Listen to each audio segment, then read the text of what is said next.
Hello everyone and welcome to another video on our own devices. I'm Jean Messier and today we are diving back into the fascinating world of mechanical fire alarms. So I have two different examples here, one from the 1930s that I wasn't able to find a whole lot of information about, and one from the 1970s I was able to find quite a bit of information on. But both are mechanically interesting in their own right, so without further ado, let me show you just what these are and how they work.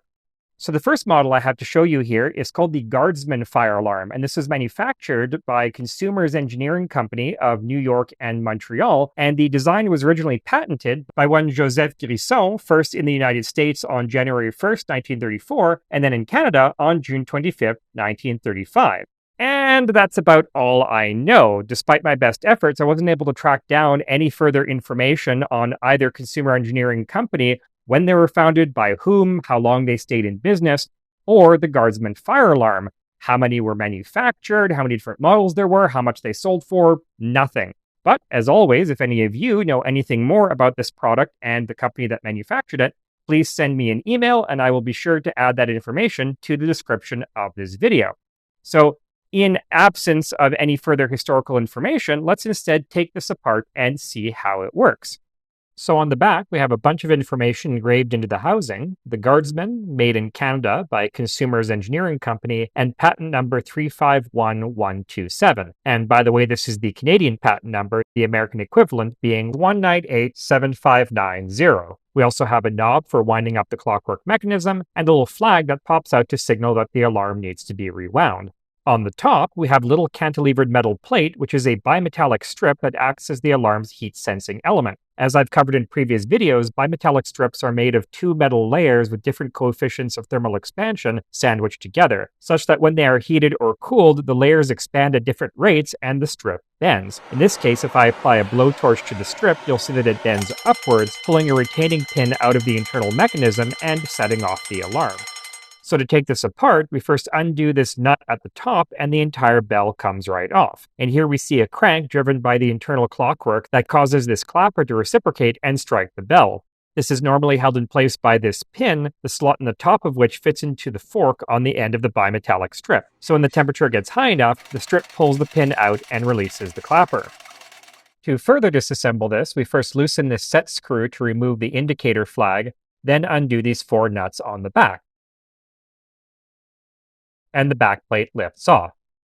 You can also remove this cylindrical sheet metal wall by undoing this one screw on the side. Indeed, if you're trying to reassemble one of these, I'd highly recommend removing this wall so you don't have to blindly align all the loose components. Makes it much easier.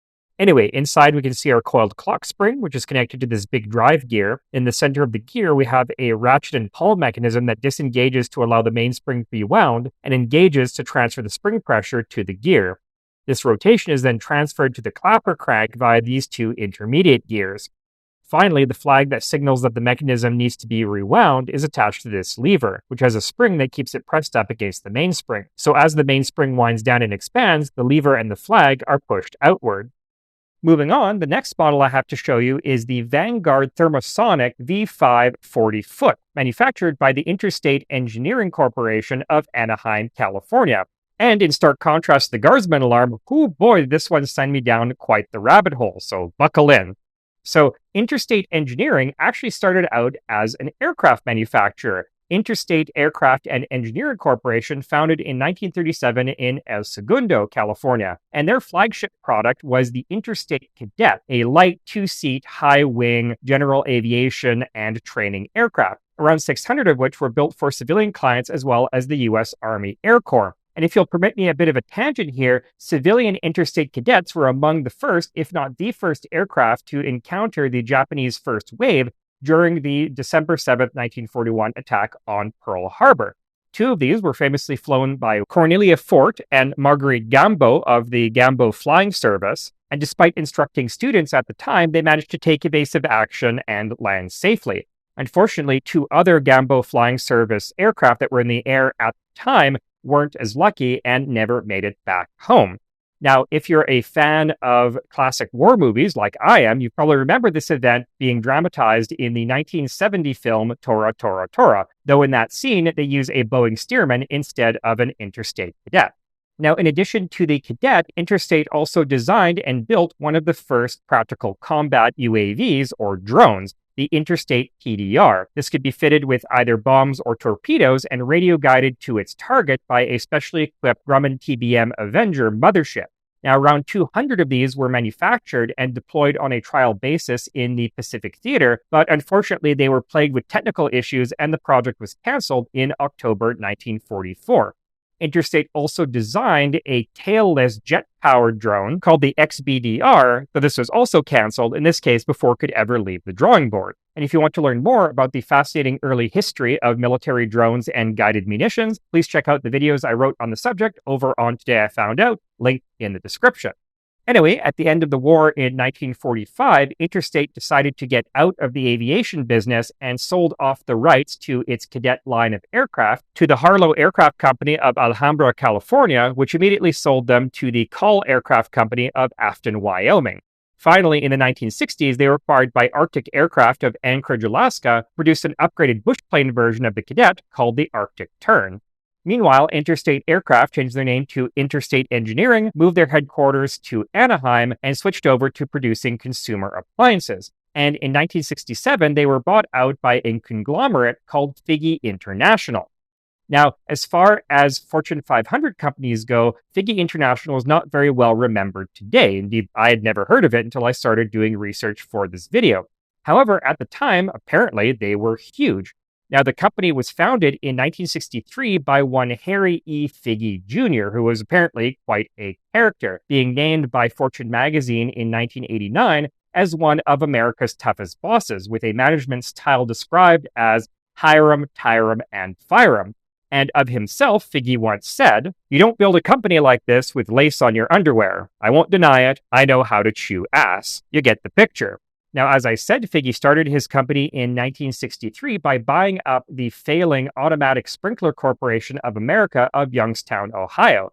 He followed this up by acquiring a vast range of largely unrelated companies, such that by 1989, Figgie International had no fewer than 36 subsidiaries, including Rawlings Sporting Goods, Fred Perry Sportswear, hockey stick manufacturer Sherwood Drolet, Scott Aviation, a manufacturer of emergency oxygen systems, the George J. Meyer Company, which made packaging equipment for the food and pharmaceutical industries, the Badger Fire Extinguisher Company, American La France, the oldest American manufacturer of fire engines, and of course, Interstate Engineering. Now, if you saw my previous video on the Merlite fire alarm, you probably noticed a pattern of these large conglomerates really liking to buy fire safety equipment manufacturers. And really, this makes sense since these products are not a want or a luxury, they are a need, often legally mandated. So it's an easy sell. But whatever the case, the strategy certainly works, since by 1989, Figgie International employed some 17,000 people all around the world and was worth some $1.31 billion. And originally they were headquartered in Willoughby, Ohio, but in 1982 moved to Richmond, Virginia. Now, going back to fire alarms, Interstate Engineering released the first Vanguard fire alarm in 1959. Now, the earliest patent for this design I've been able to find dates from 1965 and was assigned to Interstate employee R.J. Smith, but these likely covered improvements to the original design. Under Figgie International, Interstate produced 3 different versions of the Vanguard, 2 released in 1971, rated to go off at 175 degrees Fahrenheit or 70 degrees Celsius, and 136 degrees Fahrenheit or 58 degrees Celsius, respectively, and 1 released in 1982, rated to go off at 117 degrees Fahrenheit or 47 degrees Celsius. In 1983, the latter model became standard. Interstate also made smoke detectors, both photoelectric and ionization, and typically sold its fire alarms in commercial packages of 6 to install in a single building, either 5 heat and 1 smoke detector or 6 heat detectors. Individually, the heat detectors sold for $32.75 each, and the smoke detectors for $46, around $104 and $146 a day. Now, the workings of smoke detectors are a little bit beyond the scope of this video, but I definitely will cover that subject in a future video. For now, however, let's actually take this apart and let me show you how it works. On the back, we have a bunch of information, including approval from the Underwriters Laboratory and the address of Interstate Engineering in Anaheim. We also have this removable bracket for mounting the alarm on a wall or ceiling, as well as a hexagonal socket for rewinding the clockwork. Originally, this would have come with its own winding key, but a 3mm Allen wrench works just as well. On the front, in the middle, we have a fuse unit, which is what trips the alarm. This one is actually missing a component. Originally, there would have been a circular plate in the middle soldered in place with a low temperature melting alloy, the composition of which determined the temperature at which the alarm was activated. This particular fuse unit is marked 136 degrees Fahrenheit, meaning it is a pre-1983 model. Other than that, however, this has no serial number or other markings with which to pin down the manufacturing date. You can also see the warning "Do not paint" stamped into the fuse, as this might affect the operating temperature or prevent the fuse plate from separating and releasing the locking pin. To take the alarm apart, you first pull off the fuse unit, then peel up this label to reveal a pair of screws. Now, this is much better protected against tampering than the older Guardsman Alarm, being held together with tri-lobe security screws. Thankfully, I have the appropriate screwdriver for the task, and if I remove these screws, then the bell just lifts off, revealing the mechanism housing. Now, this was originally held in place by permanent pins crimped shut at one end, but I ground those off in order to further open up the mechanism. And as you can see, instead of a linear clapper, we have a rotary clapper. This has rollers on either end that slide along these slots, such that when the arm starts spinning, the rollers are thrown outwards against the wall of the bell. Going back to the top, the clockwork is locked in place by this pin, which is forced outwards by this spring. Normally, however, the intact fuse plate holds the pin in place until the alarm reaches a certain temperature, whereupon the solder melts and the plate pops off, releasing the pin and setting off the alarm. And a simple but effective safety mechanism here is that you can't actually insert the locking pin until the mechanism is fully wound up.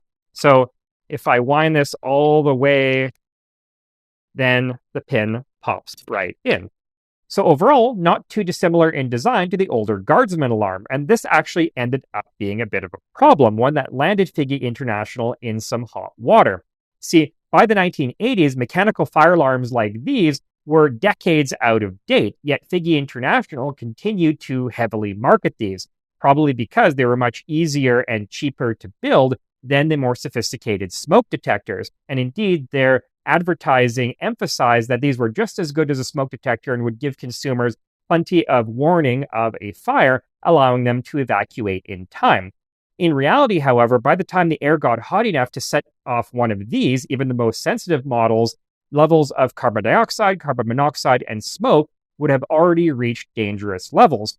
And so in 1983, a complaint was filed against Figgie International to the Federal Trade Commission. And eventually they ruled against the company and ordered them to pay some $4 million in compensation to some 2,400 customers who had purchased Vanguard fire alarms between 1980 and 1987. And this was really for the best, since smoke detectors are a lot more sensitive and provide much greater warning of a fire. And so this is the time you start seeing mechanical heat-based detectors like this disappear from the market. Now, unfortunately for Figgie International, their problems didn't stop there. And while the story of Figgie's downfall is very complex and a bit beyond the scope of this video, after all, this is a technology channel, not a business channel, very briefly, Harry Figgie's business philosophy was based around ruthless cost-cutting in his various subsidiaries. And while this succeeded in generating high profits in the short term, it stifled modernization and innovation, such that by the 1980s, many of his manufacturing subsidiaries were stuck with outdated equipment and manufacturing methods. So, in response to this, Figgie hired consultants from dozens of the best firms in the United States, and unfortunately, they rather ran amok, racking up some $75 million in consulting fees and forcing the company to sell off dozens of its subsidiaries and lay off hundreds of workers just to stay afloat. If that weren't bad enough, at the same time, they were being investigated for breaching various antitrust laws. And they managed to just barely escape bankruptcy in 1995, whereupon they decided to focus on their Scott Aviation division, which, like I said, manufactures emergency oxygen equipment, and changed their name to Scott Technologies Incorporated. So those are the broad strokes of the Figgie International story. Like I said, the real story is a lot more complicated, and if you want to learn more about it, I do have some links down in the description of the video, including the full text of the 1986 FTC ruling concerning the Vanguard fire alarm. But this just goes to show that even a humble piece of consumer technology like a fire alarm can tell an unexpected and fascinating story, which is what this channel is all about. Now, that's all I have for you today. Thank you so much for watching, and I'll see you next time in another video where I'll look at yet more fire alarms and other fascinating devices just like these. Until then, I'm Jean Messier from Our Own Devices. Have a great day.